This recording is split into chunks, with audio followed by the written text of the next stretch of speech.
चुनाव की चाल को समझिए। देखिए, सीमांचल और मिथिलांचल पर नीतीश कुमार की नजर क्यों है, इसे समझना बहुत जरूरी है और इसके लिए सीमांचल और मिथिलांचल को समझना पड़ेगा।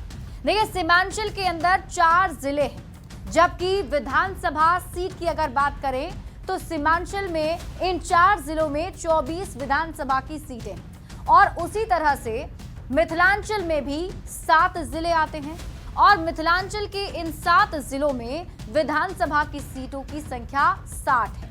यानी 2020 के चुनाव में जहां सीमांचल में बीजेपी को 8 सीट मिली थी, कांग्रेस को 5 सीट मिली थी, जेडीयू को 4 सीट मिली थी, सीपीआईएमएल को 1 सीट, आरजेडी को 1 सीट और एआईएमआईएम को 1 सीट मिली थी। 2020 के विधानसभा चुनाव का ये हमने आपको ग्राफिक्स के जरिए ये आंकड़े बताए हैं कि पिछली बार 2020 के विधानसभा चुनाव में सीमांचल में क्या आंकड़े थे।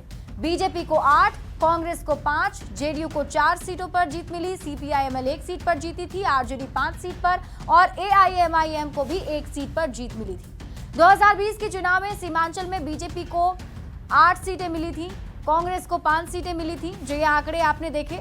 हालांकि आज की तारीख में ओवैसी की पार्टी के 4 विधायक पार्टी छोड़कर आरजेडी में शामिल हो चुके हैं, तो ऐसे में आरजेडी के विधायकों की संख्या 5 पहुंच चुकी है, जबकि एआईएमआईएम पर 1 ही विधायक है। और उसी तरह मिथिलांचल की बात करें तो मिथिलांचल में भी 60 सीटें हैं, जिसमें से 40 सीटें एनडीए के पास है। सीमांचल पर नीतीश कुमार का फोकस क्यों है, इसे आप समझिए। सीमांचल में 2020 में एनडीए का प्रदर्शन बहुत बेहतर नहीं था। सीमांचल की महज 10 सीट ही एनडीए जीत पाया था। सीमांचल का इलाका मुस्लिम बहुल माना जाता है और बिहार की कुल आबादी के 18% मुस्लिम आबादी यहां पर ही रहते हैं।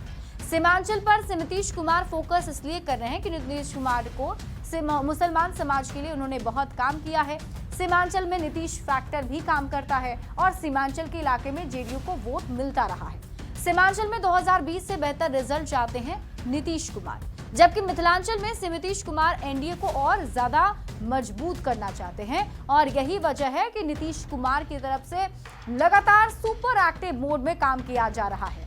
जिस तरीके से नीतीश कुमार जिला दर जिला घूम रहे हैं और वहां पर जाकर वहां के फीडबैक के अकॉर्डिंग कई सारे फैसले भी ले रहे हैं और कई योजनाओं का उद्घाटन और शिलान्यास किया जा रहा है। और ऐसे में ये इस तरीके से देखा जा रहा है कि इस बार एनडीए का फोकस सीमांचल और मिथिलांचल में ज्यादा है। बढ़ेंगे आगे और बात अगली खबर की।